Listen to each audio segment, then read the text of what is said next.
you tell us, have unidentified flying objects been seen?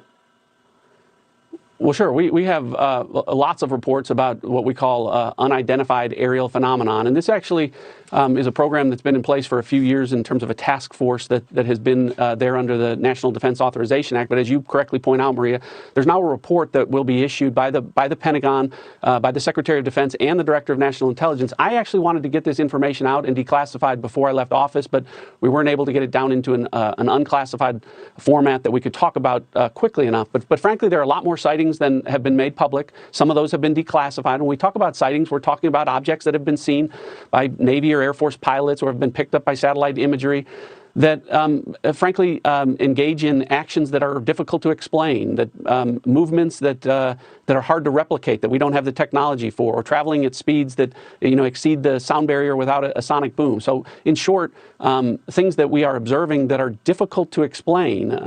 And so there's actually quite a few of those, and I think that information is being gathered and will be put out in a way that the American people can see. We always, when we see these things, Maria, we always look for a plausible explanation. Weather can cause disturbances, visual disturbances. Sometimes we wonder whether or not our adversaries have technologies that are a little bit further down the road than we thought or that we realized. But there are instances where we don't have good explanations for some of the things that we've seen. And, when that information becomes declassified, I'll be able to talk a little bit more about that. Can you tell us where it was seen? Actually, all over the world. There have been sightings all over the world. And when we talk about sightings, the other thing I will tell you is it's not just a pilot or just a satellite or some intelligence collection. Usually we have multiple sensors that are picking up these things. And so, again, some of this they're unexplained phenomenon.